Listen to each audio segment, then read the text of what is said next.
అందరూ channel start చేయగానే introduction చెప్తే నాకు మాత్రం ఇంత టైం పట్టింది నా ఇంట్రడక్షన్ వీడియో చేయడానికి. అంటే ఎందుకో ఇప్పుడు షేర్ చేసుకోవాలనిపించింది. సో మీకు కనుక బోరింగ్‌గా అనిపిస్తే మీరు స్కిప్ చేసేయొచ్చు. అండ్ నచ్చిన వాళ్ళు అండ్ కొంచెం కూడా మంచిగా అనిపించినా మన ఛానల్ అయితే సబ్స్క్రైబ్ చేసుకోండి. నేను చాలా ఇంట్రోవర్ట్‌నే. బట్ 1 ఇయర్ బ్యాక్ కొంచెం ధైర్యం తెచ్చుకొని ఛానల్ స్టార్ట్ చేశాననమాట. సో ఫస్ట్ అయితే ఫ్యాషన్ రిలేటెడ్ కంటెంట్ అలా చేసేదాన్ని.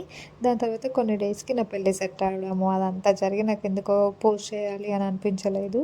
సో మొత్తం సెట్ అయ్యాక చేద్దాంలే అని అది అలానే వదిలేసా. సో లాస్ట్ 1 మంత్ బ్యాక్ అన్నీ సెట్ అయ్యాక ఇంకా ఛానల్ స్టార్ట్ చేద్దామని అనిపించింది. బట్ ఏందంటే మేము చెన్నైకి అనుకోకుండా షిఫ్ట్ అయ్యాము. సో ఎలాగో కొత్త ప్లేస్‌లో ఉన్నాము. నేను కూడా ఇంట్లోనే ఉంటాను కదా అని ఇంకా నార్మల్‌గా వ్లాగ్స్, కుకింగ్ ఛానల్ అని అలా అనుకున్నాననమాట. సో రెగ్యులర్‌గా పోస్ట్ చేస్తున్నా. ఇంకా ఇప్పటికైతే రీచ్ రాలే. సో అందరూ కొంచెం సపోర్ట్ చేస్తే మనం మంచి ఫ్యామిలీగా గ్రో అవుదామని అనుకుంటున్నాను. రీసెంట్‌గా మా పేరెంట్స్ చెన్నైకి షిఫ్ట్ అయ్యారు. సో వాళ్ళకి కూడా కొన్ని ప్లేసెస్ చూద్దామని అలా సరదాగా బయటికెళ్ళాము. దాని గురించి నేను అన్ని షార్ట్ ఫామ్‌లో వీడియోస్ చేశాను. చూడని వాళ్ళు ఉంటైతే ఒకసారి చూసేయండి. ఇంకా మీరేమన్నా అడగాలనుకున్నా, ఏమైనా సజెషన్స్ ఇవ్వాలనుకున్నా హ్యాపీగా కామెంట్స్‌లో షేర్ చేయండి. నేను ప్రతి ఒక్క దానికి రిప్లై ఇస్తాను. అండ్ నేను నా వర్క్‌ని ఎలా బ్యాలెన్స్ చేసుకుంటున్నా, యూట్యూబ్‌ని ఎలా రన్ చేస్తున్నా, ఇవన్నీ కూడా నేను మీతో షేర్ చేసుకుంటాను.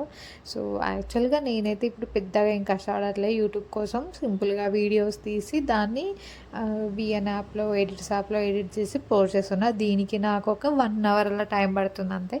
కొంచెం వాయిస్ ఓవర్ ఇవ్వడానికి నాకు ఇబ్బంది అవుతుందన్నమాట. మీకేమన్నా తెలిస్తే నాకు కామెంట్ చేయండి. లేకుంటే అసలు ఇప్పుడు కొత్తగా ఛానల్ స్టార్ట్ చేద్దాం అనుకునే వాళ్ళు కూడా ఏమన్నా అడగాలనుకుంటే అడగండి. నాకు తెలిసినవి నేను మీతో కొన్ని షేర్ చేస్తాను. ఇంతవరకు వీడియో చూసారు అనంటే ఎంతో కొంత నచ్చింది అనుకుంటున్నా. ప్లీజ్ ఛానల్ అయితే సబ్స్క్రైబ్ చేసుకోండి అండ్ కొంచెం సపోర్ట్ చేయండి. సో ఎవరైనా చెన్నైలో ఉండే తెలుగు వాళ్ళు ఆర్ ఎవరైనా వీడియో చూస్తే మీకు చెన్నైలో ఏమైనా మంచి మంచి ప్లేసెస్ తెలిస్తే తక్కువ క్రౌడ్ ఉండేవి కామెంట్ బాక్స్లో చెప్పండి. మేము కూడా ఎక్స్ప్లోర్ చేస్తాం. అండ్ తెలియని వాళ్ళకు మనం యూట్యూబ్ ద్వారా ఇన్స్టా ద్వారా చెప్పేసుకుందాము. సో తప్పకుండా కామెంట్ చేయండి. ఇంకా ఈ వీడియోకైతే తింటే ఇంకా నాకేం వాయిస్ ఓవర్ ఇయ్యాలో కూడా అర్థం కావట్లేదు. అంతే ఇంకా. Bye bye.